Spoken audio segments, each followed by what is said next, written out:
Hello guys. तो guys हमारा electrochemistry का नया लेक्चर और ये लेक्चर बहुत ही इंपॉर्टेंट है आपका।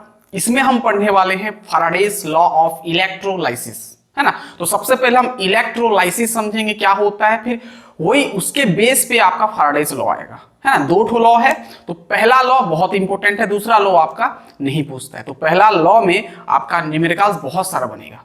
तो स्टार्ट करें। Yes, my name is Shankar गुरुम and you are watching O learning point. तो सबसे पहले हम देखेंगे इलेक्ट्रोलाइसिस क्या होता है, ठीक है। इलेक्ट्रोलाइसिस को समझेंगे क्या होता है। इलेक्ट्रोलाइसिस लिखें, इलेक्ट्रोलिसिस और इलेक्ट्रोलाइसिस, ठीक है। इलेक्ट्रोलाइसिस क्या होता है, इसके लिए आपको यहां पर देखो, मैं एक कंटेनर लिया, ठीक है, एक कंटेनर लिया, एक टैंक लिया, है ना। ये आपका इलेक्ट्रोलिटिक टैंक होता है, इसका नाम देते हैं इलेक्ट्रोलाइटिक टैंक होता है, ठीक है। अभी बेसिकली ये जो इलेक्ट्रोलाइटिक टैंक होता है, एक कंटेनर होता है, ये आपका इंसुलेटिंग मटेरियल होता है जिसमें कि करंट कंडक्ट नहीं करेगा, है ना। इंसुलेटिंग मटेरियल होता है, ये इंसुलेटिंग मटेरियल होता है।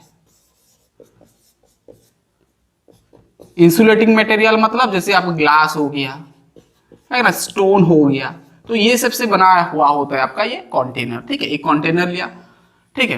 अब मैं यहां पर दो ठो इलेक्ट्रोड रख दिया, ठीक है। यहां पर दो ठो में इलेक्ट्रोड रख दिया, ये एक इलेक्ट्रोड और ये एक इलेक्ट्रोड रख दिया, ठीक है। दो इलेक्ट्रोड रख दिया और यहां पर मैं कंटेनर में पूरा भर दिया इलेक्ट्रोलाइट सॉल्यूशन। क्या? इलेक्ट्रोड। ये पता है आपको इलेक्ट्रोलाइट सॉल्यूशन, ठीक है, जो कि एक्वा सॉल्यूशन में कंप्लीटली आयोनाइज होता है या तो फिर थोड़ा बहुत आयोनाइज होता है ना, रीडली आयोनाइज होता है, पता है ये सब इलेक्ट्रोलाइट बारे में।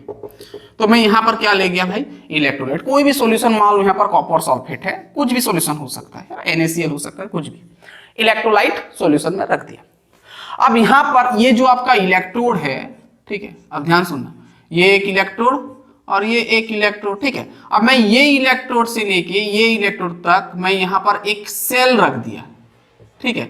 एक सेल मैं यहाँ पर बना दिया, ठीक है। एक सेल में कनेक्ट कर दिया ये दो इलेक्ट्रोड बीच में, ठीक है। ये आपका क्या है, सेल या बैटरी कह सकते हो। तो ये प्लस टर्मिनल, ये माइनस है, ये पॉजिटिव पोल, उधर नेगेटिव पोल। अब ध्यान सुनना, तो ये जो आपका इलेक्ट्रोड, ये जो पॉजिटिव पोल तरफ जो लगा है बैटरी का, तो इसको हम बोलते हैं क्या है, एनोड। क्या बोलते हैं, एनोड। और ये आपका पॉजिटिव चार्ज कैरी करता है और ये आपका नेगेटिव, जो कि सेल का नेगेटिव पोल तरफ लगा है जो इलेक्ट्रोड, उसको हम बोलते हैं क्या है, इसको हम बोलते हैं कैथोड। क्या बोलते हैं, कैथोड। लेकिन वहां पर जब हम पढ़े थे, है ना, तो वहां पर क्या होता था, नेगेटिव जो आप डेनियल सेल में पढ़े थे, तो जो नेगेटिव पोल जो होता था, मतलब जो नेगेटिव इलेक्ट्रोड होता था, उसको हम क्या बोलते थे, क्या बोलते थे, एनोड बोलते थे। यहां पर उल्टा होगा। अब ध्यान दो ना, जो आपका जो एनोड होता है ना, बेसिकली जहां से करंट, जो जिधर से आप करंट एंट्री करता है, एंटर करता है, वो इलेक्ट्रोड को हम क्या बोलते हैं, एनोड बोलते हैं। एक्चुअल उसका डेफिनेशन है कि जिस इलेक्ट्रोड से मतलब आपका करंट, देखो यहां पर पॉजिटिव ये सेल, ये नेगेटिव है, positive pole negative cell, negative pole, तो यहां पर करंट इस डायरेक्शन में आएगा। तो करंट जिस तरफ एंट्री करता है वो इलेक्ट्रोड को हम एनोड बोलते हैं। मतलब ये पोल, इसको हम क्या बोलेंगे, एनोड बोलेंगे, सीधा सीधा, ठीक है। तो यहां पर देखो, जब यहां पर एक सेल रखा गया, अंदर इलेक्ट्रोलाइट भरा गया, तो यहां पर देखा गया कि यहां पर जो इलेक्ट्रोलाइट सॉल्यूशन है ये डिकम्पोज हो रहा है, टूट रहा है, आयोनाइज हो रहा है। तो यहां पर CuSO4 है, तो यहां पर प्लस माइनस बहुत सारा आयन होगा, है ना, टूटेगा, बॉन्ड ब्रेक करेगा। तो मान लो यहां पर NaCl, तो Na प्लस Cl माइनस बनेगा, यानी ओवरऑल आपका पॉजिटिव और नेगेटिव आयन आएगा। तो यहां पर देखा गया कि यहां पर क्या हो रहा है, बहुत सारा नेगेटिव आयन आ रहे हैं। ध्यान सुनना, नेगेटिव नेगेटिव नेगेटिव, बहुत सारे नेगेटिव। और मैं ऐसे आपको समझाने के लिए ऐसे लिखा हूं सीक्वेंस में, ठीक है। इधर ये पूरा सब जगह ये minus plus minus minus plus, ये पूरा इलेक्ट्रोलाइट डिकम्पोज हो रहा है, टूट रहा है और आयोनाइज हो रहा है, मतलब आयन में कन्वर्ट हो जा रहा है जब आप सेल को सेल के साथ कनेक्ट कर दिए। अब ये देखा गया कि जो नेगेटिव आयन है, ये नेगेटिव आयन इलेक्ट्रोड तरफ क्या हो रहा है, ये जो नेगेटिव आयन है ये आपका पॉजिटिव इलेक्ट्रोड जो प्लस एनोड तरफ क्या हो रहा है, चिपक रहा है। क्या हो रहा है, चिपक रहा है। और ये भी आपका जो कैथोड है, आपका कैथोड तरफ ये जो आपका पॉजिटिव आयन, जितना भी आपका इलेक्ट्रोलाइट सॉल्यूशन में जो जितना भी पॉजिटिव आयन बन रहा है, वो आपका कैथोड तरफ क्या हो रहा है, चिपक रहा है, डिपोजिट हो रहा है। क्या हो रहा है, डिपोजिट हो रहा है। तो सिंपल ये होता है आपका इलेक्ट्रोलिसिस, सीधा सीधा कि एक इलेक्ट्रोलाइट सॉल्यूशन में आप अगर दो इलेक्ट्रोड को रख देते हो, सेल के साथ कनेक्ट कर देते हो, तो यहां पर जो डिकम्पोजिशन प्रोसेस होता है, वो प्रोसेस को आप क्या बोलते हो, इलेक्ट्रोलाइसिस। समझ में आ गया पूरा कहानी? तो क्या लिखोगे भाई, द प्रोसेस ऑफ, ध्यान से सुनना, the process of decomposition, decomposition, ठीक है, the process of decomposition of the process of decomposition of an electrolyte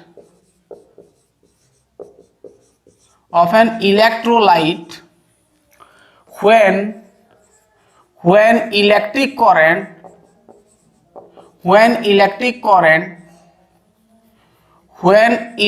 current is passed, ध्यान सुनना, when electric current is passed through either its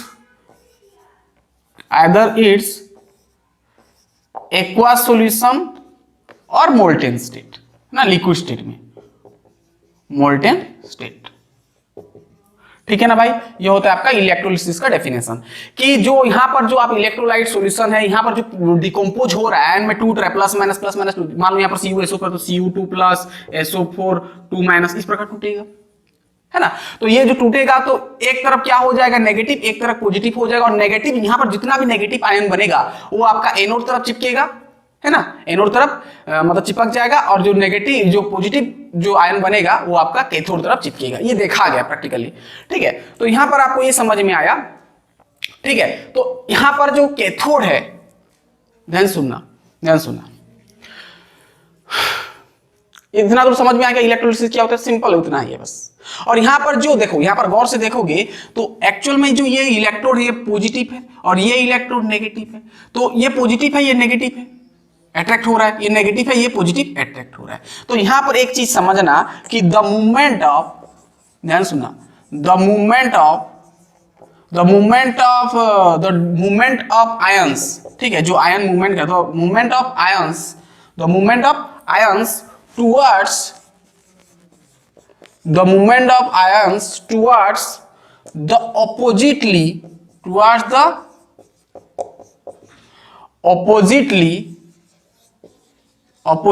charged, ठीक है ना, oppositely charged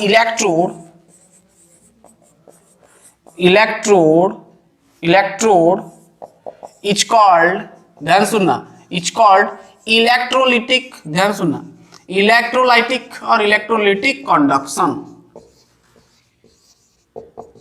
ये जो किताब में आपका लिखा होता है, ठीक है।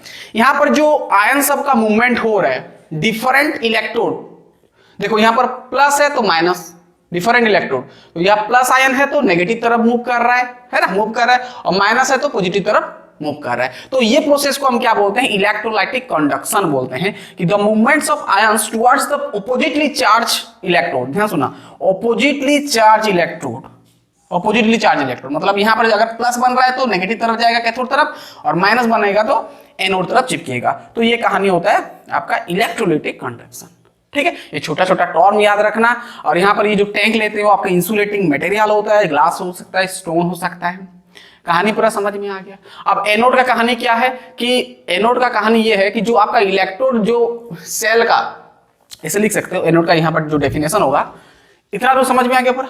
थ्योरी थोड़ा हम जाएंगे, फिर हम न्यूमेरिकल्स करेंगे भाई बहुत सारा, ठीक है। इतना लिख ले, पहले हो गया ऊपर का। अब यहाँ पर जो एनोड का कहानी क्या होता है देखना, यानी यहाँ पर जो इलेक्ट्रोड जो लगा है, ध्यान सुनना, यहाँ पर जो इलेक्ट्रोड लगा है, electrode is connected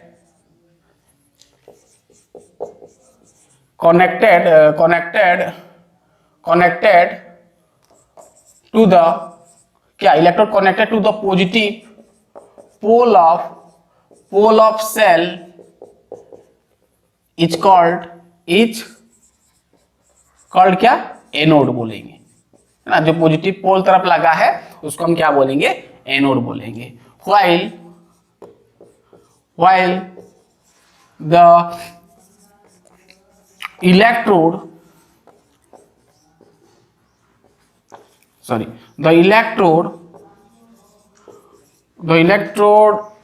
while the electrode connected to the negative pole of cell, negative pole of battery भी लिख सकते हो, नेगेटिव पोल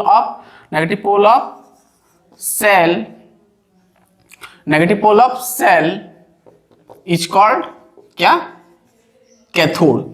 ठीक है, तो एनोड और कैथोड का कहानी समझ में आया कि एनोड जो आपका सेल का जो पॉजिटिव पोल तरफ जो कनेक्ट हुआ है तो उसको हम बोलेंगे एनोड, और नेगेटिव तरफ जो लगा है उसको हम बोलेंगे कैथोड। तो ये सिंपल भाई आपका प्रोसेस था जो कि आपका इलेक्ट्रोलाइसिस। अब ये इलेक्ट्रोलाइसिस को देखते हुए दो ठो लॉ दिया आपका फैराडे ने, तो Faraday's first law, second law. तो पहले फैराडेज फर्स्ट लॉ देखेंगे, फर्स्ट लॉ के थ्रू बहुत सारे न्यूमेरिकल्स करेंगे।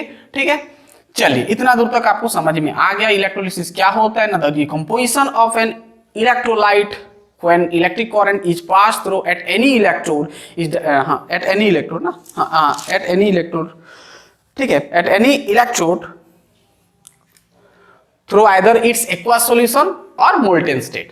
ठीक है, कहानी समझ में आ गई। अब हम जाएंगे ये इलेक्ट्रोलिसिस में दो ठो लॉ आया। ठीक है, फैराडेज फर्स्ट लॉ और फैराडेज सेकेंड लॉ, यही कॉन्सेप्ट से आया है आपका फैराडेज लॉ। तो यहां से आपका फैराडे ने बोला, ध्यान सुना, ये इलेक्ट्रोलिसिस प्रोसेस में ही बोल दिया कि यहां पर फैराडेज फर्स्ट लॉ आया। ठीक है, फैराडेज फर्स्ट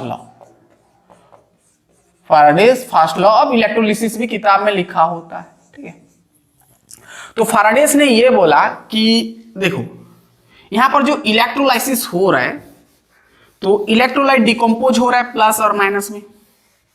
ठीक है, तो ध्यान सुनना, तो अब फैराडेज ने क्या बोला कि, ध्यान सुनना, फैराडेज ने बोला कि द मास ऑफ सब्सटेंस। अब भाई ये सब्सटेंस मतलब समझना, सब्सटेंस मतलब यहां पर आयन होगा। ठीक है, आयन जो बनेगा, the mass of substance deposited, और अगर हाइड्रोजन होगा इलेक्ट्रोलाइट में तो लिबरेट होगा, है ना, गैसियस फॉर्म में निकलेगा। डिपोजिटेड और liberated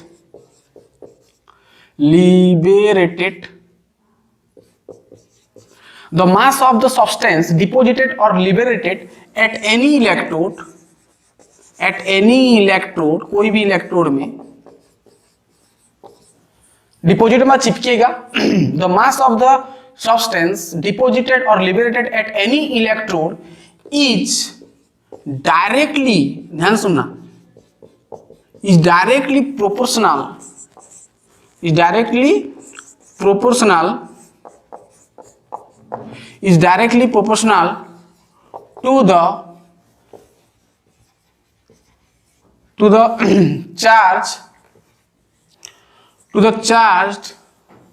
to the charge passed। ठीक है, समझ में आ गया पूरा? ऐसे लिखो ना, डायरेक्टली प्रोपोर्शनल टू द, ऐसे लिखो क्वांटिटी ऑफ, ठीक है, ठीक रहेगा, क्वांटिटी ऑफ चार्ज पास्ट, इतना लिखो। ये आपका होता है फैराडेज फर्स्ट लॉ। क्या होता है समझना, अब न्यूमेरिकल्स आएगा भाई। ध्यान सुनना कि mass of the substance deposited यानी चिपकेगा, या तो फिर अगर गैसियस होगा इलेक्ट्रोलाइट, कुछ गैसेस जैसे हाइड्रोजन हुआ तो ये ऊपर जाएगा, है ना, लिबरेट होगा, एस्केप करेगा। तो the mass of the substance deposited और लिबरेटेड एट एनी इलेक्ट्रोड, कोई भी इलेक्ट्रोड में हो सकता है ना। मान लो यहाँ पर हाइड्रोजन है तो हाइड्रोजन ऊपर गैसियस फॉर्म में ये इलेक्ट्रोड तरफ जाएगा, पॉजिटिव है तो नेगेटिव तरफ जाएगा, नेगेटिव इलेक्ट्रोड तरफ। अगर मान लो NaCl है या कुछ भी, जैसे देखो, अरे भाई क्या बोले, ध्यान समझ आया। The mass of the substance deposited क्या बोल रहा है कि यहाँ पर देखो, यहाँ पर नेगेटिव है और यहाँ पर पॉजिटिव है, तो नेगेटिव किस तरह चिपकेगा, आपका कैथोड एनोड तरफ, और जो आपका पॉजिटिव है वो आपका कैथोड तरफ चिपकेगा, यानी डिपोजिट होगा। तो वो बोल रहा है कि कितना यहाँ पर डिपोजिट होगा कोई भी इलेक्ट्रोड में, कितना डिपोजिट हो रहा है, यानी उसका मास कितना है, कि यहाँ पर प्लस आयन कितना चिपक रहा है, तो इसका जो मास होगा, जो चिपकेगा यहाँ पर डिपोजिट होगा, मान लो पॉजिटिव आयन, नेगेटिव भी हो सकता है, तो पॉजिटिव आयन जो डिपोजिट होगा, कितना मास में डिपोजिट होगा, यानी कितना यहाँ पर चिपक रहा है, उसका मास जो होगा, मान लो मास ऑफ सब्सटेंस को मैं लिया, मास ऑफ सब्सटेंस मतलब आयन, ठीक है, मास ऑफ सब्सटेंस W में लिया, ठीक है, क्या बोला लॉ के अनुसार डायरेक्टली प्रोपोर्शनल होगा कि यहां पर कितना आपका इलेक्ट्रॉन फ्लो कर रहा है ना, यहां पर कितना इलेक्ट्रॉन फ्लो कर रहा है। अरे भाई जितना इलेक्ट्रॉन यहां पर फ्लो करेगा उतना यहां पर क्या होगा, चिपकेगा पॉजिटिव आयन, यहां पर बहुत सारा नेगेटिव आयन आ जाएगा, कैरी हो जाएगा, ठीक है, तो उतना आपका पॉजिटिव आयन चिपकेगा, ठीक है। तो वही बोल रहा है सिंपल भाई कि Q चार्ज को हम क्या लिए, Q चार्ज यहां पर Q होता है, मतलब कितना क्वांटिटी ऑफ आपका चार्ज पास हो रहा है, ठीक है, पूरा सेल में, ठीक है। तो ये आपका सिंपल क्या बोल दिया भाई, आपका फैराडेज बोला, ठीक है। तो मास ऑफ सब्सटेंस यानी ओमेगा, सॉरी ओमेगा नहीं, इसको W पढ़ना, W directly proportional to Q हुआ। अब मास ऑफ सब्सटेंस को समझना है, मास ऑफ सब्सटेंस मतलब यहाँ पर कितना पॉजिटिव या तो फिर नेगेटिव कोई भी इलेक्ट्रोड में चिपक रहा है, डिपोजिट हो रहा है, या तो फिर अगर हाइड्रोजन होगा तो लिबरेट होगा, ठीक है, समझ में आ गया, सिंपल। अब यहां से ये तो हम न्यूमेरिकल समझने डालेंगे, तो इसको थोड़ा हम फैराडेज ने इसको थोड़ा मॉडिफाई किया और हमको क्या बोला कि ओमेगा जो है डायरेक्टली प्रोपोर्शनल टू Q, तो मैं लिखा हूं इसको और थोड़ा मैं चेंज करता हूं। अब देखो, अब हम जानते हैं कि करंट जो होता है I है ना, I जो होता है Q/T होता है, पर टाइम में कितना इलेक्ट्रॉन फ्लो कर रहा है ना, उसको हम करंट बोलते हैं। अगर मैं यहाँ से Q निकालूंगा, तो अगर मैं यहाँ से Q निकालूंगा तो क्या हो जाएगा, I इंटू टी हो जाएगा, है ना, चार्ज का फॉर्मूला हम निकाल सकते हैं, I इंटू टी, I मतलब आपका करंट, तो ओमेगा, सॉरी ये बार बार ओमेगा बोल रहा हूँ, ये आपका क्या होता है W डायरेक्टली प्रोपोर्शनल Q जगह पर मैं क्या ये लिख सकता हूँ, IT लिख सकता हूँ, ठीक है। अब इसको थोड़ा चेंज किया, ओमेगा, अब ये प्रोपोर्शनल सिंबल को हटा दिया, इक्वल दे दिया, तो कांस्टेंट हमको देना पड़ेगा, तो भाई यहाँ पर जो कांस्टेंट लगाया वो आपका Z लगा दिया, और यहाँ पर IT है तो I इंटू टी, ठीक है। ये भी एक फॉर्मूला आप कह सकते हो, कुछ कुछ जगह पर यूज करेंगे, याद रखना। ये आपका क्या होता है, मास ऑफ सब्सटेंस, कितना सब्सटेंस यहाँ पर डिपोजिट हो रहा है, ठीक है, और I मतलब करंट, I मतलब सेकंड, ए मतलब टाइम, मतलब टी मतलब टाइम, और जेट, ये जो जेट हम लिए इसको हम कांस्टेंट ऑफ प्रोपोर्शनलिटी कह सकते हैं, या तो फिर इसका दूसरा नाम है इलेक्ट्रोकेमिकल इक्विवेलेंट, इलेक्ट्रोकेमिकल इक्विवेलेंट, ठीक है, ECE, इलेक्ट्रोकेमिकल इक्विवेलेंट इसका नाम पड़ा। अब इस ये क्या होता है हम समझेंगे, इतना पहले लिख लें कि the mass of substance deposited और liberated at any electrode is directly proportional to the quantity of charge pass. जितना यहाँ पर चार्ज पास होगा, इलेक्ट्रॉन पास होगा, उसी के अनुसार आपका पॉजिटिव आयन या तो फिर नेगेटिव आयन चिपकेगा, ठीक है, समझ में आ गया कहानी। अरे भाई जितना यहाँ पर करंट को जितना बढ़ाओगे यानी उतना आपका इलेक्ट्रॉन ट्रांसफर होगा, अगर इलेक्ट्रॉन ट्रांसफर होगा तभी तो ये डिसोसिएट होगा, डिकम्पोज होगा, पॉजिटिव और नेगेटिव में टूटेगा इलेक्ट्रोलाइट सॉल्यूशन, फिर उसी के अनुसार चिपकेगा, उसी के रेट के अनुसार चिपकेगा, ठीक है। जितना यहाँ पर करंट तेज करोगे आप, अरे करंट जितना तेज करोगे मतलब इलेक्ट्रॉन का मूवमेंट उतना होगा, इलेक्ट्रॉन मतलब चार्ज, इलेक्ट्रॉन का मूवमेंट मतलब चार्ज, ठीक है, समझ में आ गया, ये समझ में आ गया। अब ऊपर का मिटा देंगे, चलिए, तो ये भी हम न्यूमेरिकल्स में यूज करेंगे लेकिन बहुत कम जगह पर। अब यहां पर ध्यान से सुनना, अब न्यूमेरिकल्स में जो हम फॉर्मूला यूज करेंगे उसको थोड़ा मैं निकाल रहा हूं, ठीक है। चलिए, अब ये जो जेट होता है भाई, ये जो आपका जेट होता है, वैसे तो हम यहां पर ये भी लिख सकते हैं, देखो हम इसको ऐसे भी लिख सकते हैं, ध्यान सुनना, ये W equal to Z I into T को हम Q लिख सकते हैं, तो ये भी एक फॉर्मूला आप कह सकते हो, इसको भी नोट कर लेना। अरे वही तो है IT, वही तो W इक्वल टू Q, अब प्रोपोर्शनल सिंबल को हटा देंगे, इक्वल लग गया जेट, प्रोपोर्शनल कांस्टेंट लग गया जेट, तो जेट Q हो गया, ठीक है। अब ये भी थोड़ा याद कर लेना। अब देखो कहानी, अब यहाँ पर जो जेट है ये आपका इलेक्ट्रोकेमिकल इक्विवेलेंट होता है, और ये इलेक्ट्रोकेमिकल इक्विवेलेंट आप कैसे निकालोगे कि आप करोगे E/F, क्या करोगे E/F। अब E क्या होता है, ये आपका इक्विवेलेंट मास होता है, इक्विवेलेंट मास और इक्विवेलेंट वेट ऑफ मेटल कह सकते हो, ठीक है। अब यहाँ पर F मतलब फैराडे जानते हो, F मतलब Faraday, 1 Faraday equal to 96,000 500 coulomb per mole. ठीक है, फैराडे का मतलब क्या होता है आप जानते हो ना कि 1 मोल ऑफ इलेक्ट्रॉन में कितना चार्ज है, उसको हम 1 फैराडे बोलते हैं। यानी आप सीधा सीधा कह सकते हो कि charge on 1 mole of electron, 1 mole of electron. एक मोल में, एक मोल जितना भी होता है आपका, एक मोल में कितना इलेक्ट्रॉन है उसका आपका चार्ज को हम 1 फैराडे बोलते हैं। ठीक है, तो न्यूमेरिकल्स में फैराडे का वैल्यू इतना डाल देना। ई मतलब होता है इक्विवेलेंट मास। अब ई कैसे निकालोगे भाई, ध्यान सुनना, ये हो गया। अब इक्विवेलेंट मास कैसे निकालोगे, आपको पता है इक्विवेलेंट मास है ना। इक्विवेलेंट मतलब ई कैसे निकालोगे ना, मॉलिक्यूलर मास और एटॉमिक मास है ना। मॉलिक्यूलर मास बाई क्या करोगे, एन करोगे। ठीक है, ये ई निकालने का फॉर्मूला याद करो, न्यूमेरिकल्स हम यूज करेंगे। ठीक है ना, इसको मिटा दें। ई कैसे निकालोगे ना, मॉलिक्यूलर मास करोगे, किसका भाई करोगे, मॉलिक्यूलर मास। आप ध्यान देना, मॉलिक्यूलर मास किसका करोगे, जो आयन होगा आपका, जो चिपकेगा है ना, वो दिया रहेगा क्वेश्चन में, उसका कई बार मॉलिक्यूलर मास दे देता है। ठीक है, और आपको डब्ल्यू डायरेक्ट पूछ देता है। ठीक है, अब क्वेश्चन करेंगे, मॉलिक्यूलर मास किसका, आयन का। मान लो NaCl है तो Na का या Cl का दे दिया मॉलिक्यूलर मास, या तो नहीं भी दिया तो आप कर सकते हो। ठीक है, मॉलिक्यूलर मास बाई एन करना। एन क्या होता है, मान लो यहाँ पर एन क्या होता है कि यहाँ पर कितना इलेक्ट्रॉन इन्वॉल्व है। यहाँ पर 2 इलेक्ट्रॉन सेल से आ रहा है कि 1 इलेक्ट्रॉन आ रहा है। अरे भाई यहाँ पर नंबर ऑफ, ऐसे लिख सकते हो, नंबर ऑफ इलेक्ट्रॉन ट्रांसफर, कितना नंबर ऑफ इलेक्ट्रॉन ट्रांसफर हो रहा है वही होता है। ठीक है, नंबर ऑफ इलेक्ट्रॉन ट्रांसफर हो रहा है। समझ में आ गया पूरा, पूरा क्लियर, पूरा क्लियर, पूरा कहानी समझ में आया। लिख लें इतना पहले। और चार्ज ट्रांसफर कह सकते हो। ठीक है, नंबर ऑफ चार्ज ट्रांसफर आप कह सकते हो, नंबर ऑफ चार्ज ट्रांसफर कह सकते हो। ऐसे लिखो, चार्ज ट्रांसफर लिख दो।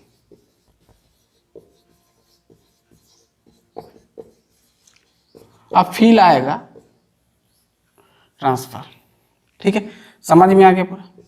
अब मान लो यहाँ पर NaCl, देखो Na प्लस Cl, मतलब यहाँ पर इलेक्ट्रोलाइट सॉल्यूशन NaCl है। क्या है भाई, NaCl है, तो ये टूट के क्या बनेगा, Na plus plus Cl minus बनेगा। तो एक एक आयन, तो एक लिखोगे आप, 1 लिखोगे। ठीक है, समझ में आएगा पूरा, पूरा क्लियर। चलिए अब हम एग्जांपल करेंगे, न्यूमेरिकल तो अच्छे से क्लियर हुआ, ये सब मत देखो। ठीक है, बस ये फॉर्मूला को पकड़ लो। Z इक्वल टू E/F होता है। इक्विवेलेंट मास कैसे निकालोगे, मॉलिक्यूलर मास बाई N करोगे। N मतलब कितना चार्ज ट्रांसफर हो रहा है, कितना इलेक्ट्रॉन, अब समझ में आ जाएगा। ठीक है, ठीक है, पूरा क्लियर, पूरा क्लियर, पूरा क्लियर। चलिए इतना दूर तक समझ में आ गया। ठीक है, अब यहां पर अगर शॉर्टकट उसका अगर पूरा फॉर्मूले लिखोगे तो आपका जो मास ऑफ द सब्सटेंस यानी W इक्वल टू Z का वैल्यू क्या डालोगे भाई, E बाई क्या डालोगे, F डालोगे, इनटू आपका Q है। अब इसको और अच्छे से लिखोगे तो E आपका क्या होता है भाई, मॉलिक्यूलर मास। मान लो मॉलिक्यूलर मास को मैं M ले लिया और N रहा, और नीचे क्या है आपका फैराडे इनटू आपका Q है। अब इसको और छोटा करेंगे तो आपका W इक्वल टू, देखो ये M/N हो जाएगा, फैराडे इसके साथ डिवाइड कर दो, है ना। तो ये आपका molecular mass by charge transfer into Q by आपका फैराडे। ठीक है, तो ये बहुत इंपॉर्टेंट फॉर्मूला, सब जगह ज्यादातर ये यूज होगा।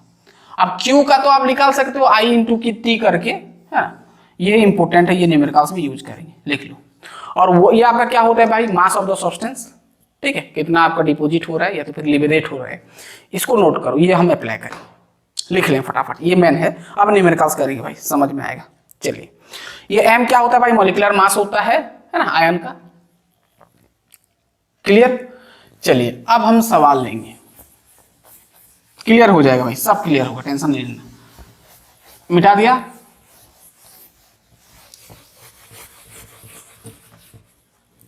ठीक है।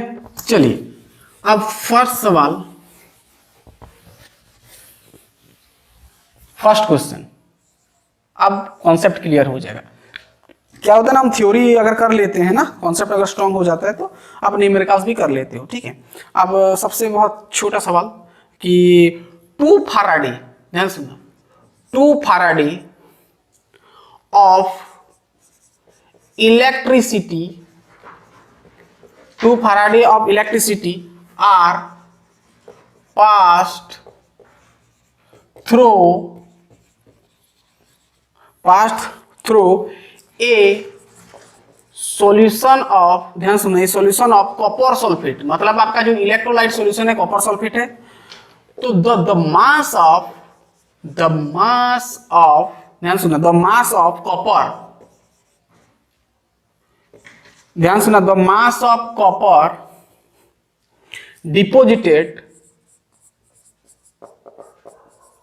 डिपोजिटेड एट कैथोड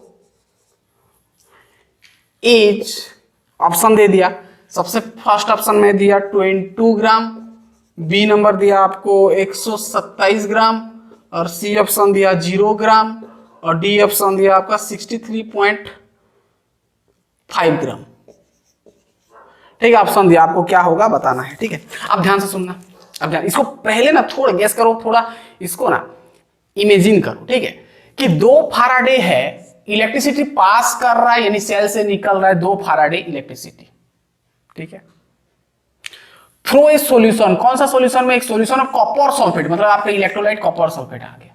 तो आपको ये कॉपर सल्फेट का यहां पर जो Cu, ध्यान सुनना, आपको क्या बोला, यहां पर ऐसे है, यहां पर CuSO4 है सॉल्यूशन, यहां पर 2 इलेक्ट्रॉन रखा गया, तो यहां पर इलेक्ट्रोलाइट भर गया, क्या है, CuSO4 है, तो CuSO4 Cu2+ में टूटेगा ना, तो ये आपका Cu2+ जो हो यहाँ पर, ये Cu2+ यहाँ पर कितना डिपोजिट हो रहा है, उसका मास आपको निकालना, चिपक रहा है, यहाँ पर आपका सेल लगा है। ठीक है, तो चिपक रहा है, इलेक्ट्रॉन इस तरह मूव कर रहे हैं। ठीक है, तो यहाँ पर कितना आपका मास ऑफ कॉपर डिपोजिट हो रहा है, कहाँ पर, ये कैथोड होता है, कैथोड तरफ चिपकेगा, क्योंकि ये भाई नेगेटिव होता है, तो इधर चिपकेगा, पॉजिटिव, ये तो पॉजिटिव आयन है तो इधर चिपकेगा, तो उसका मास आपको निकालना है। ठीक है, बहुत ईजी है। चलो, यानी आपको यहां पर सीधा सीधा ये समझ में आ रहा है कि यहां पर जो कॉपर 2+ आयन में टूट रहा है, अगर यहां पर इलेक्ट्रोड में चिपकेगा तो इसको 2 इलेक्ट्रॉन चाहिए, 2 इलेक्ट्रॉन गेन करेगा ना, यहां से जो इलेक्ट्रॉन आ रहा है यहां से 2 इलेक्ट्रॉन गेन करेगा, तभी तो चिपकेगा ना भाई, सॉलिड में आएगा, तभी यहां पर आपका कॉपर सॉलिड बनेगा, इलेक्ट्रॉन में चिपक जाएगा। ठीक है, यानी सीधा सीधा आपको देख रहा है कि यहां पर जो इलेक्ट्रॉन ट्रांसफर हो रहा है या तो फिर गेन हो रहा है वो आपका 2 है, यानी भाई ये आपका n हो गया, n = 2, याद रख लो बस। ठीक है, हमको क्या चाहिए, ध्यान सुनो, हमको चाहिए W, किसका भाई, कॉपर का, Cu2+ का मास चाहिए। ठीक है ना, फॉर्मूला क्या होता है अभी बताया, molecular mass by n × Q/F होता है। अब भाई हमको F नहीं देता है कई बार, कई बार दे भी देता है। ठीक है, F = होता है 96,500 होता है कूलम पर मोल। ठीक है, ये नहीं दिया है शायद, हाँ यहाँ पर और एक तो चीज दे दिया है भाई, क्वेश्चन में मैं नहीं लिखा हूँ, यहाँ पर गिवन आपको दे दिया कि मॉलिक्यूलर मास दे दिया। ठीक है, किसका भाई, कॉपर का मॉलिक्यूलर मास दे दिया, कॉपर का। ठीक है, 63.5 AMU दे दिया है ना, मॉलिक्यूलर मास दे दिया है। अब आसानी से निकाल सकते हो, मॉलिक्यूलर मास दिया है कितना, 63.5, और नीचे n आपका क्या है भाई, 2 है। Q, अब Q निकालना पड़ेगा, Q मतलब क्या होता है भाई, ठीक है, Q, अब देखना Q क्या होता है, Q आपका होता है, रुक जाओ, दिख रहा है पूरा, चलिए ठीक है। अब Q आपका होता है I × T, अब I हमको दिया है करंट, ध्यान सुनना, I × T होता है, क्या बोला है, 2 Faraday of electricity pass through solution of copper, the mass of copper sulphate इतना बोल दिया। ठीक है, अब ध्यान सुनना, Q मतलब, हाँ यहाँ पर Q तो हम निकाल सकते हैं, Q आपका दिया है, Q मतलब आपका चार्ज होता है, चार्ज 2 Faraday बोल दिया, तो यहाँ पर IT करने का जरूरत नहीं है, Q डायरेक्ट दे दिया है 2 Faraday दे दिया। अब ध्यान सुनना, Q आपका 2 Faraday है, तो 2 × 1 Faraday क्या होता है भाई, 96,500 होता है। ठीक है, नीचे आपका हो जाएगा क्या, नीचे आपका हो जाएगा फाराडे का होता है 96,500। ठीक है, इतना दूर तक पूरा समझ में आ गया, पूरा क्लियर।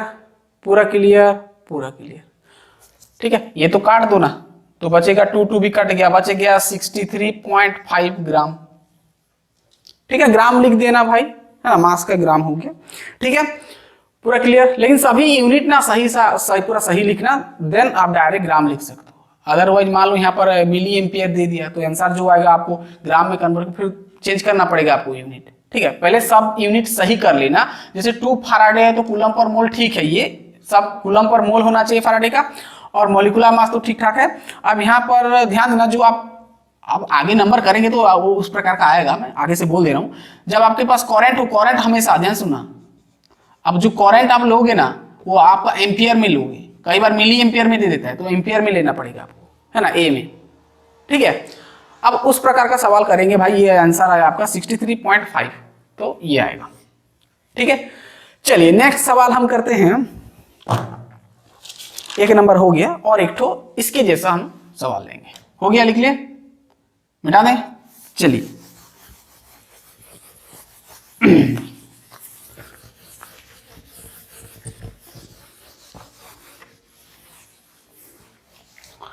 चलिए लिखिए फटाफट। Next question number 2। Question number 2, what mass of zinc, what mass of zinc can be produced by the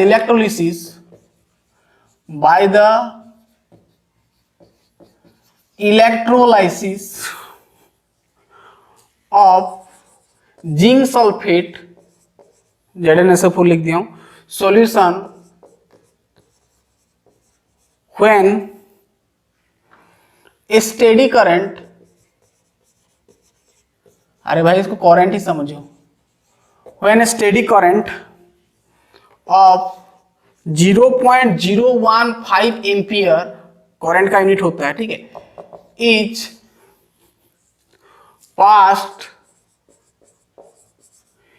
past for 15 minute तक पास हुआ। आपको दिया है mass of zinc equal to दे दिया 65.4 AMU, ठीक है। चलो, अरे भाई क्वेश्चन अब मैं इसको डायग्राम में नहीं समझाऊंगा, आपको समझ में आ गया होगा कि आपको मास निकालना है Zn का, जो कि प्रोड्यूस हो रहा है यानी चिपक रहा है इलेक्ट्रोलिसिस के दौरान। कौन सा सॉल्यूशन है? जिंक सल्फेट, तो जिंक चिपकेगा, यानी जिंक आपको समझ में आ रहा है कि यहाँ पर Zn जो है 2 इलेक्ट्रॉन को गेन करेगा, है ना, तो Zn सॉलिड मिलेगा, Zn2 प्लस आयन में टूटेगा, Zn बनेगा। तो यहाँ पर N आपको दिख रहा है 2 इलेक्ट्रॉन का ट्रांसफर हो रहा है यानी गेन हो रहा है, N इक्वल टू 2 हो गया। व्हेन स्टेडी करंट, कितना करंट पास कर रहा है भाई? इतना, यानी आपको भाई दे दिया I मतलब करंट 0.015 दे दिया, ठीक है। टाइम दिया है, देखो टाइम दिया है कितना, 15 मिनट। 15 मिनट को 15 मिनट को सेकंड में करेंगे तो 15 × 60 कर देंगे।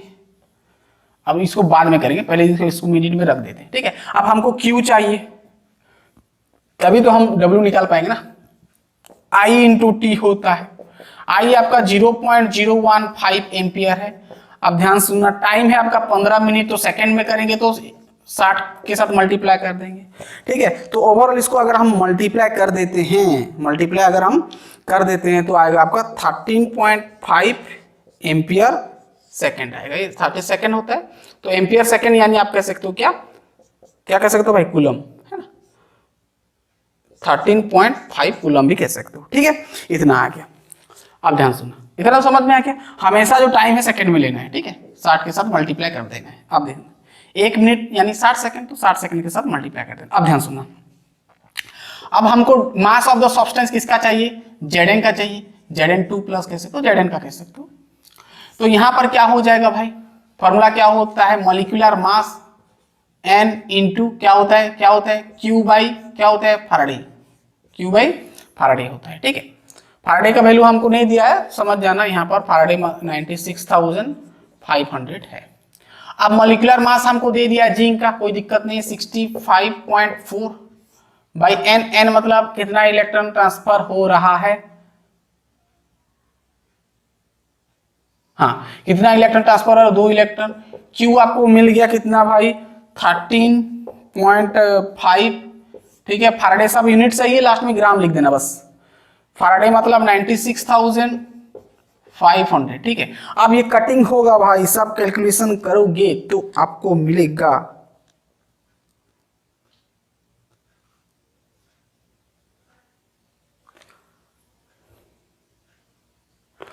जो मोलिकुलर मास, ठीक है। अब ये कटिंग करोगे तो आपको मिल जाएगा 4.57 इंटू 10⁻³ ग्राम मिलेगा, ठीक है। ये भाई सीबीएसई 2007 में आया था, सीबीएसई में 2007 में आया था, इसको नोट करना, सीबीएसई में आया था, ठीक है।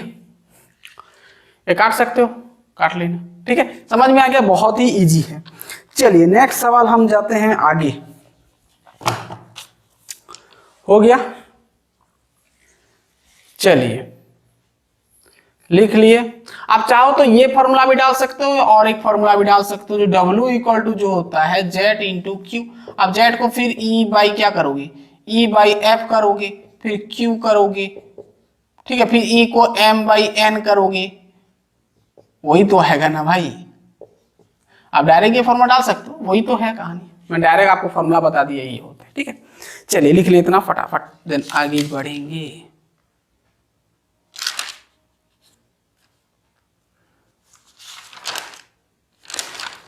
चलिए मैं एक आईआईटी का एक सवाल ले जाता हूं पहले, ठीक है। इतना दूर हो गया, पूरा क्लियर कहानी। और कुछ नहीं भाई, यहाँ पर मास ऑफ द सब्सटेंस पूछा है, और कई बार क्या होता है ना, मॉलिक्यूलर मास भी पूछ देता है और मास ऑफ द सब्सटेंस आपको गिवन दे देता है, ठीक है, कर सकते हैं।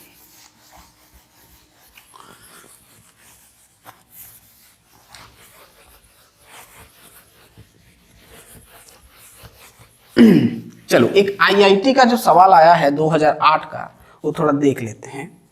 क्वेश्चन नंबर 3, ठीक है। Electrolysis of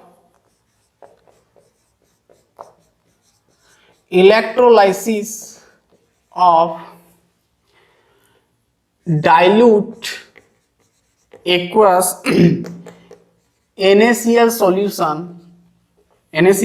solution was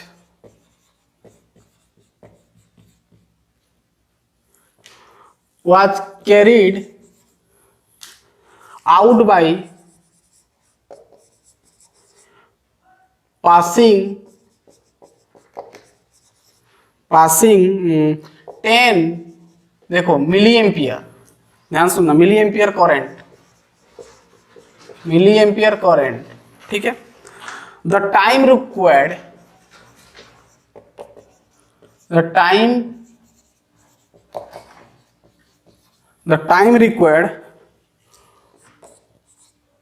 to liberate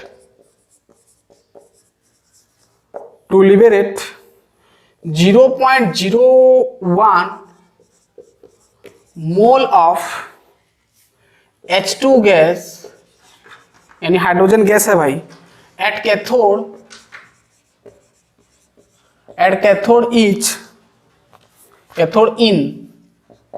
in option दिया है, कितना सेकेंड में आपका होगा, लिबरेट होगा, 9.65 इंटू 10⁴ सेकेंड। दूसरा ऑप्शन आपको दिया है 19.3 इंटू 10⁴ सेकेंड। तीसरा ऑप्शन दिया है आपको 28.95 इंटू 10⁴ सेकेंड।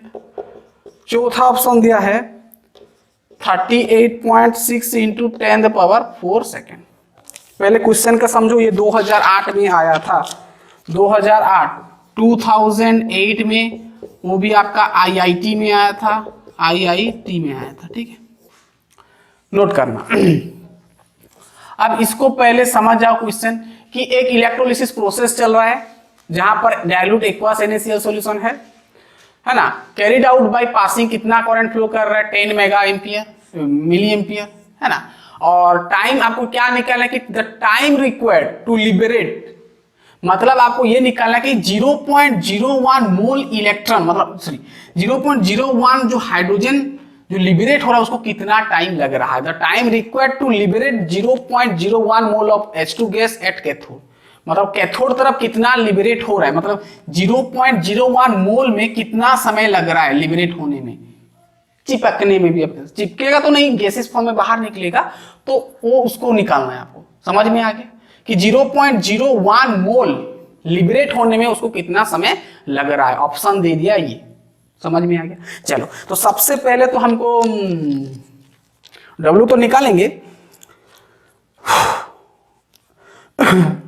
नहीं, हमको W कहाँ निकालना है, हमको टाइम निकालना है ना। चलो तो सबसे पहले तो हमारे पास करंट दे दिया है 10 मिली एम्पियर। पहले इसको ना चेंज कर दो, 10 मिली एम्पियर को एम्पियर करने में हमको 10⁻³ मल्टीप्लाई करना पड़ता है। ठीक है, इतना एम्पियर हो गया, ठीक ठाक है। अब हम जानते हैं 1 Faraday equal to 96,500 coulomb per मोल होता है। ये आपको नहीं दिया है सर, क्वेश्चन में देख लेता हूँ रुको। हाँ दिया है, क्वेश्चन में दे दिया है। ठीक है, ये गिवन आपको दे दिया 1 फैराडे इक्वल टू 96,500। बहुत ज्यादातर दे देता है भाई, फैराडे का वैल्यू ज्यादातर दे देता है, टेंशन नहीं लेना। ठीक है, ठीक है। अब देखो आप ध्यान सुनना, अगर यहाँ पर जो इलेक्ट्रोलिसिस यहाँ पर जो हो रहा है, ध्यान सुनना, आपका यहाँ पर जो इलेक्ट्रोलिसिस हो रहा है, ध्यान सुनना, एक्वास डाइल्यूट बोल दिया, डाइल्यूट एक्वास NaCl है, मतलब आप एक्वास मतलब पानी भी है, यहाँ पर हाइड्रोजन भी कहानी है। ठीक है, अब ध्यान सुनना कि यहाँ पर तो पहले NaCl है जो कि एक्वास में है, तो हम जानते हैं सॉल्ट को अगर एक्वास में डालते हो तो टूटता है Na+ में प्लस Cl- में। इतना तो समझ में आया। अब यहाँ पर एक्वास मतलब वाटर भी है, और वाटर आपका निकलता है H+ और OH- में, तो यहाँ पर H भी होगा भाई, वाटर है मतलब H भी है, तो यहाँ पर आपको H कितना टाइम 0.1 मोल में कितना लिबरेट हो रहा है, कितना आपको 0.01 मोल लिबरेट होने में कितना वक्त लग रहा है उसको निकालना है। अब ध्यान सुनना, अब यहाँ पर देखो, यहाँ पर देखना, यहाँ पर H+ बन रहा है, तो H+ ऑब्वियसली एक इलेक्ट्रॉन गेन करता होगा तभी लिबरेट होता होगा। एक इलेक्ट्रॉन गेन किया तो आपको मिल गया कि एक इलेक्ट्रॉन मतलब समझना ये आपका 1 मोल है। क्या है? 1 मोल मतलब 1 फैराडे आप कह सकते हो चार्ज। ठीक है, अब H+ 1 mole of electron gain किया तो बन गया ½ H2, लिख सकते हो। ठीक है, यानी आपको यहाँ पर समझ में ये आ रहा है, ध्यान सुनो आप, अब आपको यहाँ पर ये समझ में आ रहा है कि 1/2 मतलब 0.5 मोल हाइड्रोजन लिबरेट हो रहा है, कितना मोल चार्ज में? 1 मोल, यानी 1 फैराडे चार्ज में। तो यहाँ पर आपको ये समझ में आ रहा है कि 0.5 मोल, ध्यान सुनना, मोल ऑफ H2, ध्यान सुनना, इज लिबरेटेड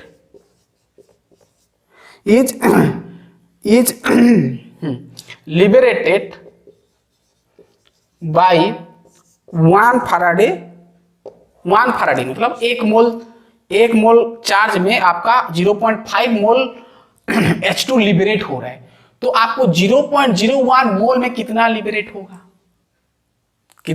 होगा, अब ध्यान सुनना, इसको ये हो गया, इसको मिटा देंगे। चलिए अब देखना, अब हम लिख सकते हैं 0.01 मोल ऑफ H2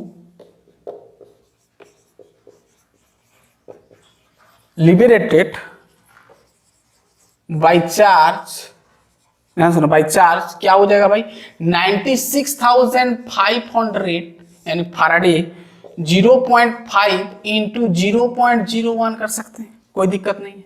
ठीक है, अब देखो यहाँ पर हमारा कैलकुलेशन पूरा करोगे तो 1930 आएगा कूलम। ठीक है, कैलकुलेशन कर सकते हो। तो यानी आपको 0.01 मोल H2 लिबरेट में कितना चार्ज लग रहा है भाई, इतना चार्ज। ध्यान सुनना, 0.5 मोल हाइड्रोजन जब लिबरेट हो रहा है तो उसको चार्ज कितना दरकार पड़ रहा है, 1 फैराडे दरकार पड़ रहा है। तो 0.01 मोल ऑफ हाइड्रोजन अगर लिबरेट होगा तो क्या करेंगे, 96,500 0.5 इंटू 0.001 कर देंगे। ठीक है, अब इतना तो समझ में आ गया। अब हम ध्यान सुनना, Q का फॉर्मूला क्या होता है, I इंटू टी। आई क्या है भाई, 10 इंटू 10⁻³ ठीक है, टी क्या है भाई, कितना सेकंड बोला है, टाइम तो हमको निकालना है। ठीक है, अब Q मतलब क्या होता है, चार्ज कितना दिया है भाई, चार्ज कितना आया भाई, आपका इतना है 0.01 में देख रहे हैं 1930। ठीक है, अब इसको ना डिवाइड कर दो, बाई कर दो, ये आएगा 10 इंटू 10⁻³ यानी टी। ठीक है ना, इसको इधर लाया, डिवाइड कर दिया। ठीक है, इतना तो समझ में आ गया पूरा। तो ये ओवरऑल आपका आएगा 19 पॉइंट आएगा आपका 3 इंटू 10⁴ सेकेंड। ठीक है, समझ में आ गया। टी का वैल्यू इतना आएगा, टी का वैल्यू इतना आएगा, ये टी का वैल्यू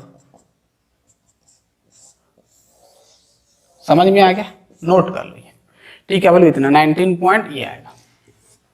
ठीक है, 2008 में आया था, थोड़ा इसको ध्यान देना। चलिए लिख लें फटाफट, नेक्स्ट सवाल करेंगे, लिख लें फटाफट। पूरा क्लियर हो रहा है भाई? बहुत ही आसान, प्रैक्टिस करते करते धीमे धीमे धीमे धीमे धीमे धीमे समझ में आएगा। चलिए, ये तो आईआईटी का सवाल गया, और एक नीट का 2016 का हम देख लेते हैं, बहुत इजी है। नीट का 2016 का फेज 1 का, ठीक है, फेज 2, फेज 1 और फेज 2 दोनों में आया था, तो देख लेते हैं। क्वेश्चन नंबर कितना गया भाई? 4। ठीक है, the number of electrons, the number of electrons delivered, the number of electrons delivered at the cathode, मतलब कैथोड तरफ कितना डिलीवर हो रहे हैं यानी electron during electrolysis,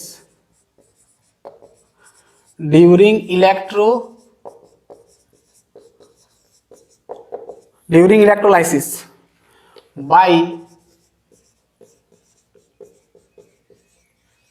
by a current of 1 ampere, 1 ampere current बोल रहा है। ठीक है, इन कितना सेकंड में भाई? इन हो रहा है आपका 60 सेकंड। एज ऑप्शन दे दिया है, एज फर्स्ट ऑप्शन दे दिया भाई, आपको दे दिया है कितना नंबर ऑफ इलेक्ट्रॉन ट्रांसफर हो रहे हैं ना, डिलीवर हो रहे हैं, 6 × 10⁻23। सेकंड दिया है 6 × 10⁻20, और थर्ड दिया है ऑप्शन 3.75 × 10⁻20, और 4 नंबर ऑप्शन दिया है 7.48 × 10⁻23। अब इसमें से कौन सा होगा आपको देखना है। ठीक है, आप पहले समझ जाओ क्या हो रहा है कि आपको निकालना है the number of electrons delivered at the cathode. Tiding tiding tiding, यहाँ पर 2 इलेक्ट्रोड है। ठीक है, तो यहाँ पर कितना नंबर ऑफ इलेक्ट्रॉन डिलीवर्ड हो रहा है आपको निकालना है कैथोड तरफ। ठीक है, जब इलेक्ट्रोलिसिस हो रहा है बाय करंट, कितना करंट यहाँ पर फ्लो कर रहा है भाई?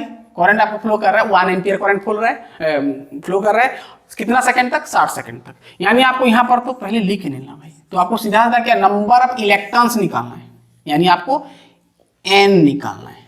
ठीक है, क्लियर बात? चलो अब देखो, टाइम दिया है पहले सेकंड में दिया है 60 सेकंड, तो बहुत बढ़िया है। आई दिया है करंट 1 एम्पियर, बहुत बढ़िया। अब क्यू निकाल सकते हैं I × t, बहुत बढ़िया, 60 सेकंड ही आएगा, तो 60 कूलम ही आएगा। ठीक है, अब हम यहां पर देखो, अब मैं यहां पर चार्ज फ्लोइंग को ऐसे लिख सकता हूं, ध्यान सुना, चार्ज फ्लोइंग को अब थोड़ा हम नया तरीका से करेंगे, उसके अनुसार करने से भी होगा भाई, लेकिन यहाँ पर कुछ ऐसे, अब इलेक्ट्रोलाइट नहीं दिया है ना, कौन सा इलेक्ट्रोलाइट है, अगर देता तो हम मास निकाल के हो जाता है ना, मास नहीं दिया है कि आप इलेक्ट्रोलाइट कौन सा नहीं दिया है। ठीक है, तो देखो, अगर मैं चार्ज फ्लोइंग का बात करूं तो मैं लिख सकता हूं नंबर ऑफ, ध्यान सुनना, नंबर ऑफ इलेक्ट्रॉन फ्लोइंग, यानी कितना नंबर ऑफ इलेक्ट्रॉन फ्लोइंग कर रहा है, multiplied by charge on each ion, sorry each electron, मैं लिख सकता हूं चार्ज फ्लोइंग को। चार्ज फ्लोइंग मतलब चार्ज क्यू कह सकते हो, क्यू को मैं ऐसे लिख सकता हूं, वैसे तो क्यू ये आया, बट मैं बोल रहा हूं फिर भी कि क्यू हम कैसे निकालेंगे भाई, यहां पर कितना इलेक्ट्रॉन फ्लो कर रहा है, फ्लो बोलना। ठीक है, चार्ज फ्लोइंग मतलब क्यू, यहां पर कितना चार्ज, अरे भाई ये आपका यहाँ पर इलेक्ट्रॉन फ्लो कर रहे हैं, यहाँ पर सेल लगा है। ठीक है, यहाँ पर इलेक्ट्रॉन फ्लो कर रहा है, तो ध्यान सुनना, चार्ज फ्लोइंग यानी क्यू, यानी कितना चार्ज फ्लो कर रहा है, यानी इलेक्ट्रॉन का चार्ज हम कैसे निकाल पाएंगे, नंबर ऑफ इलेक्ट्रॉन फ्लो, कितना नंबर ऑफ इलेक्ट्रॉन फ्लो कर रहा है और एक इलेक्ट्रॉन का चार्ज कितना है, तो मल्टीप्लाई कर देंगे तो आपको चार्ज फ्लोइंग मिल जाएगा, यानी क्यू मिल जाएगा, है ना। अब ध्यान सुनना, अब क्यू मतलब आया आपका 60 coulomb, number of electron flowing हमको निकालना है n मान लेते हैं, चार्ज ऑन ईच कूलम, हाँ यहाँ पर इलेक्ट्रॉन का चार्ज दे दिया भाई 1.60 इंटू 10⁻⁻19 कूलम होता है एक इलेक्ट्रॉन का चार्ज। तो 1.60 इंटू 06 होता है ना, 60 होता है भाई, हाँ 60 होता है, 1.60 इंटू 10⁻⁻19 कूलम, ठीक है। कूलम कूलम काट दो ना, ठीक है। अब आपका आएगा n इक्वल टू इसको नीचे डिवाइड कर दो, यानी 60 बाई आपका 1.60 इंटू 10⁻⁻19 आ जाएगा। अब इसको सीधा सीधा कैलकुलेशन करोगे तो आएगा 3.75 इंटू 10⁻20 आएगा। ये आपका n मिल गया ये, ठीक है। 3 पॉइंट मतलब आपका ये आया, 3 नंबर आपका करेक्ट होगा। समझ में आ गया कहानी? अरे भाई चार्ज फ्लोइंग, यहाँ पर कितना चार्ज फ्लो कर रहे हैं, कितना इलेक्ट्रॉन चार्ज फ्लो कर रहे हैं। चार्ज फ्लोइंग को हम लिख सकते हैं ये कितना चार्ज फ्लो कर रहा है। अरे भाई यहाँ पर मान लो 10 इलेक्ट्रॉन फ्लो कर रहे हैं, तो उसका चार्ज 10 इलेक्ट्रॉन का चार्ज हम देखेंगे तो क्या करेंगे, नंबर ऑफ इलेक्ट्रॉन फ्लोइंग, कितना नंबर ऑफ इलेक्ट्रॉन फ्लो कर रहा है 10 इलेक्ट्रॉन, तो 10 इलेक्ट्रॉन इंटू एक इलेक्ट्रॉन का चार्ज कितना होता है 1.60 मल्टीप्लाई कर देंगे भाई, मिल जाएगा। चलिए बहुत ही इजी था। अब और भी है बहुत सारा सवाल, वैसे तो आपको आइडिया मिल गया है कैसे अप्लाई करना है, तो आप खुद कर सकते हो, ज़्यादा करने का जरूरी नहीं है, ठीक है। तो चलिए हम सेकंड लॉ थोड़ा देख लेते हैं ना। चलो आपके लिए नीट का ये, हाँ ये आपका नीट में आया था भाई, नीट में मेडिकल एंट्रेंस होता है ना नीट। चलो नीट 2000 आया था आपका 16 में आया था फेज 1 में, ठीक है। अब फेज 2 में भी आया है, ठीक है। फेज 2 का आपको दे दे रहे हैं, वो भी करके देखना, ठीक है। वहां पर आपको टाइम पूछा है मिनट में, ठीक है, वो खुद से ट्राई करना भाई। चलिए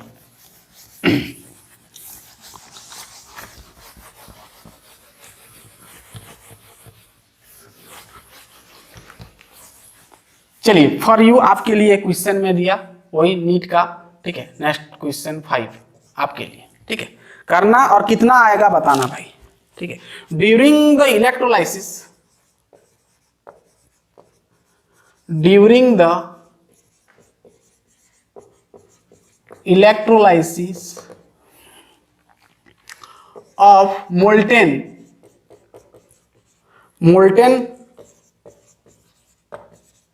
सोडियम क्लोराइड, है ना, लिक्विड फॉर्म में है sodium chloride, the time required to produce 0.10 mole of chlorine gas using a current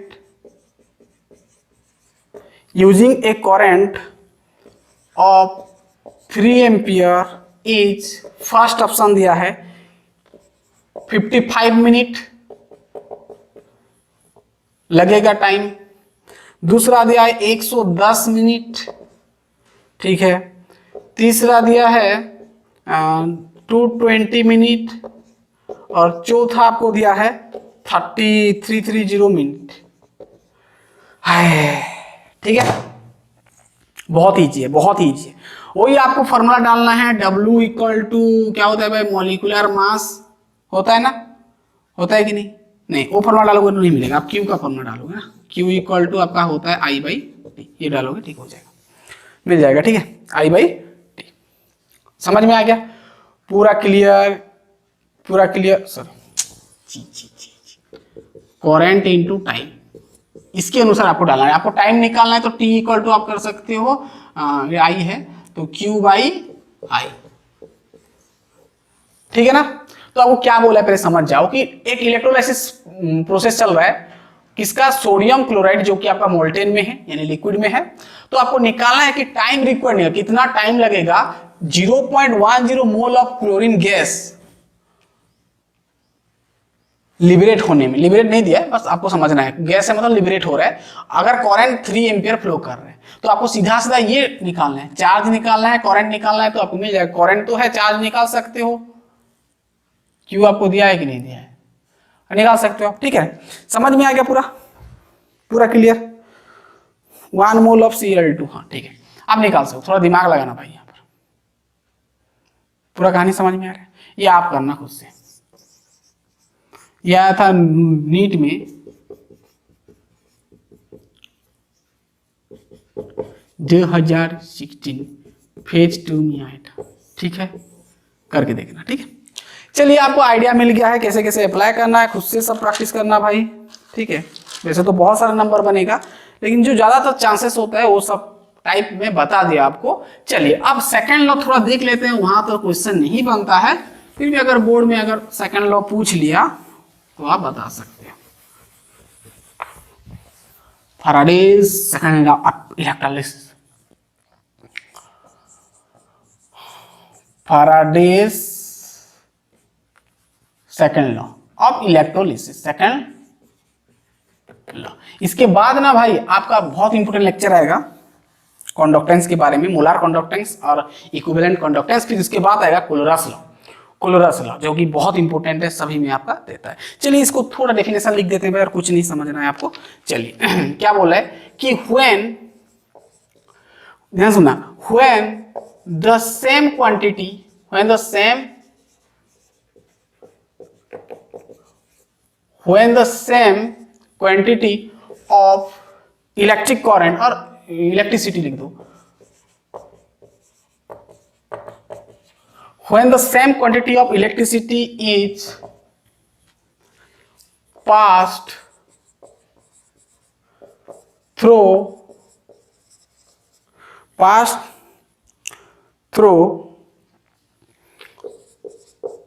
solution of different, ध्यान सुनना, solution of different electrolyte solution है ना, different इलेक्ट्रोलाइट सॉल्यूशन लिख सकते हो, कनेक्टेड इन सीरीज है ना, सीरीज में कनेक्टेड है, सीरीज। तो बोल रहा है कि the masses of a substance, सुना, द मासेस of the लिख दो, of the substance is direct, हाँ, of the substance produced है ना at the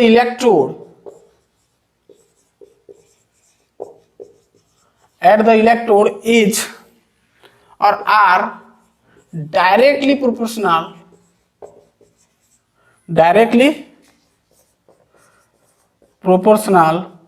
अब भाई कितना लिखना पड़ेगा, directly proportional to their equivalent weight. ठीक है, इक्विवेलेंट वेट्स और इक्विवेलेंट मासेस कह सकते हो। क्या बोल रहा है, ध्यान सुनना, कि जब आपके पास दो इलेक्ट्रोलाइट सॉल्यूशन है और उसमें सेम करंट, दोनों में सेम करंट फ्लो कर रहा है, ठीक है, सेम करंट फ्लो कर रहा है, और वो जो आपका इलेक्ट्रोलाइट जो कनेक्शन है, सेल कनेक्शन है, वो आपका सीरीज में है, सीरीज में ऐसे है, सीक्वेंस में। The masses of the substance produce, यानी जो आयन जो चिपकेगा, यानी उसका जो मास होगा कोई भी इलेक्ट्रोड में डायरेक्टली प्रोपोर्शनल होगा उसका इक्विवेलेंट वेट के साथ। ठीक है, अब क्या होता है इसको थोड़ा हम समझते हैं कि आपके पास दो ठो ऐसे इलेक्ट्रोलाइट सॉल्यूशन है, ठीक है, यहां पर ऐसे दो ठो इलेक्ट्रोड है, यहां पर दो ऐसे इलेक्ट्रोड है, यहाँ पर भी दो ऐसे इलेक्ट्रोड है, सॉरी आपका कंटेनर है यहाँ पर, और दोनों में डिफरेंट सॉल्यूशन है भाई, दोनों में डिफरेंट। मान लो यहाँ पर AgNO3 है, सिल्वर नाइट्रेट, और यहाँ पर है मान लो कॉपर सल्फेट CuSO4। ठीक है, अब यहाँ से मैं एक वायर लगाया ऐसे ऐसे ऐसे ऐसे ऐसे ट्रेडिंग ऐसे कर दिया, ट्रेडिंग ऐसे लगा दिया। ठीक है, पूरा समझ में आ गया कहानी। और मैं सीरीज में रखा हूँ, ठीक है, और यहाँ से ये आपका ऐसे ऐसे कनेक्ट कर दिया सीरीज में। ठीक है, सीरीज में पूरा क्लियर, ऐसे कनेक्ट कर दो। तो यहाँ पर जो आप इलेक्ट्रोलाइट है यहाँ पर भाई, यहाँ पर AgNO3 है, यहाँ पर आपका कॉपर सल्फेट है। मान लो यहाँ पर Ag आयन चिपक रहा है यहाँ पर, कहाँ तरफ, किस तरफ, कैथोड तरफ, या कैथोड यहाँ पर नेगेटिव होता है, तो एक मान लो यहाँ पर Ag जो चिपक रहा है यहाँ पर, है ना। तो ये बोल रहा है कि mass of Ag according to this law, mass of Ag और मास ऑफ, ध्यान सुनना, मास ऑफ उधर आएगा आपका कॉपर, जो है इक्वल होगा equivalent mass of Ag, equivalent mass of Ag, और ये आपका बराबर होगा इक्विवेलेंट मास ऑफ क्या, कॉपर का। सिंपल लॉ ये याद कर लो, सेकंड लॉ, ठीक है। क्या बोल रहा है यहाँ पर AgNO3, तो यहाँ पर Ag चिपकेगा, मैं Ag का बात कर रहा हूँ, आप चाहो तो NO3 का भी कर सकते हो, नेगेटिव वाला चिपकेगा, यहाँ पर कॉपर चिपकेगा, चिपकेगा ना। तो उसका जो मास होगा यहाँ पर जितना चिपकेगा, उसका मास जो है उसका इक्विवेलेंट मास के साथ इसका मास जो है, सॉरी मास ऑफ Ag, मतलब ये Ag का मास जो होगा इक्वल होगा किसके साथ, इक्विवेलेंट मास ऑफ Ag, मतलब वही Ag का इक्विवेलेंट मास यानी मॉलिक्यूलर मास बाई n के साथ बराबर होगा, वही सिंपल बोलता है, ठीक है। और मास ऑफ कॉपर का देखोगे तो इक्विवेलेंट मास ऑफ कॉपर, दोनों ही आपका क्या होगा, इक्वल होगा। मास of Ag by mass of copper जितना होगा, इक्विवेलेंट मास ऑफ Ag और इक्विवेलेंट मास ऑफ कॉपर उतना होगा। तो ये भाई सिंपल सेकेंड लॉ होता है, याद कर लेना, कई बार आपका बोर्ड में पूछ लेता है, ठीक है। तो गाइस फाइनली हमारा ये भी कंप्लीट हुआ लेक्चर नंबर 6, जहां पर हम सीखे फैराडेज लॉ और बहुत सारे न्यूमेरिकल्स भी हम किए, ठीक है। तो इसके बाद हमारा आएगा कंडक्टेंस ऑफ इलेक्ट्रोलाइट, जहां पर रेजिस्टेंस, कंडक्टेंस, कंडक्टिविटी सब कहानी देखेंगे, उसके साथ मोलर कंडक्टिविटी और इक्विवेलेंट कंडक्टिविटी देखेंगे, फिर factor affecting the conductance on electrolyte देखेंगे, फिर कोलोरस लॉ देखेंगे, ठीक है। और लास्ट में कुछ है, जैसे कोरोसन क्या क्या है वो देखेंगे, सॉरी कोरोसन बोलता, वो आपका क्या है, बैटरी सेल के बारे में, डिफरेंट टाइप ऑफ सेल होता है, वो बोर्ड में पूछते हैं, आपका कॉम्पिटेटिव में नहीं आएगा। तो चलिए फटाफट नेक्स्ट लेक्चर में मिलते हैं, तब तक के लिए पढ़ाई करते रहिए, ऑल द बेस्ट।